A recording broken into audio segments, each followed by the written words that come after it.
ఇంట్లోనే ఈజీగా తయారు చేసుకునే ఉలవల mixture. Welcome to my channel. ఈరోజు మనం ఎంతో ఈజీగా ఇంట్లోనే తయారు చేసుకుని ఉలవల మిక్చర్ ఎలా తయారు చేయాలో చూద్దామండి. అందుకు మనకు ముందుగా కావాల్సినవి చూసారా, ఉలవలు.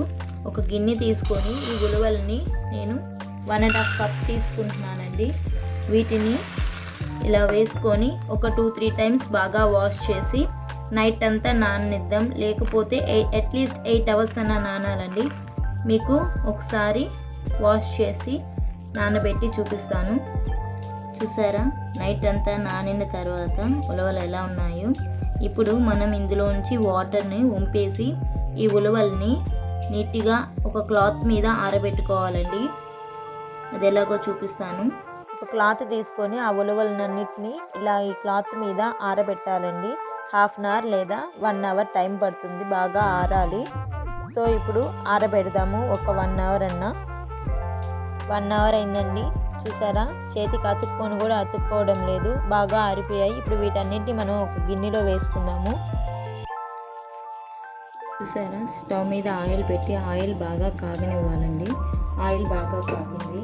వీటిని డైరెక్ట్గా వేసేయకుండా ఇలా గెంటిలో ఇలా వేసుకొని 2 బ్యాచెస్గా వేయాలండి. ఆయిల్ బాగా కాగున్నప్పుడే వేయాలి.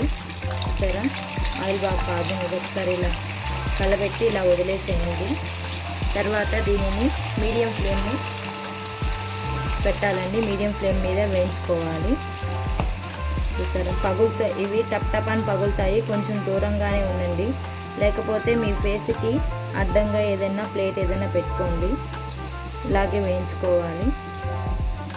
చూసారా, ఇలా బుడబుడ అంటున్నాయి కదా. ఇప్పుడు మనం దీనిని హై ఫ్లేమ్ మీద పెట్టి, హై ఫ్లేమ్ మీద బాగా ఇవి ఈ బబుల్స్ ఉన్నాయి కదా, ఆయిల్ బబుల్స్, ఇవన్నీ తగ్గిపోయేంత వరకు ఇలాగే వేయించాలండి. అప్పుడు ఇవి పర్ఫెక్ట్గా వేగినట్టు.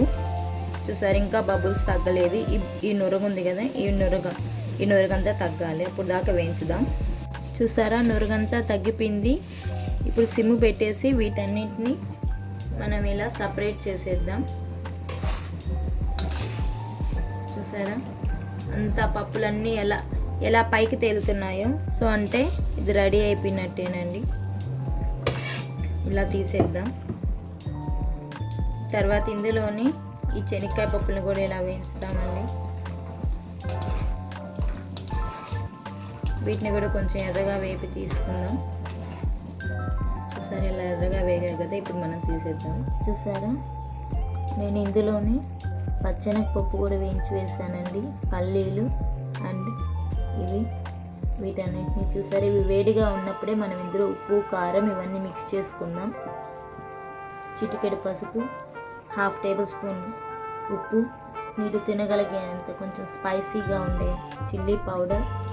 నేను కొంచెం ఎక్కువే వేసానండి చిల్లీ పౌడర్. నేను 1 స్పూన్ వేసాను. ఇందులోనే 1/2 టేబుల్ స్పూన్ జీలకర్ర పొడి. వీటన్నిటిని ఇలా బాగా మిక్స్ చేసుకుందాం. చూసారా, ఎంతో ఈజీగా ఇంట్లోనే సింపుల్గా చేసుకునే ఉలవల మిక్చర్ రెడీ అండి. మీకు ఈ వీడియో నచ్చింది అనుకుంటున్నాను. Thank you for watching.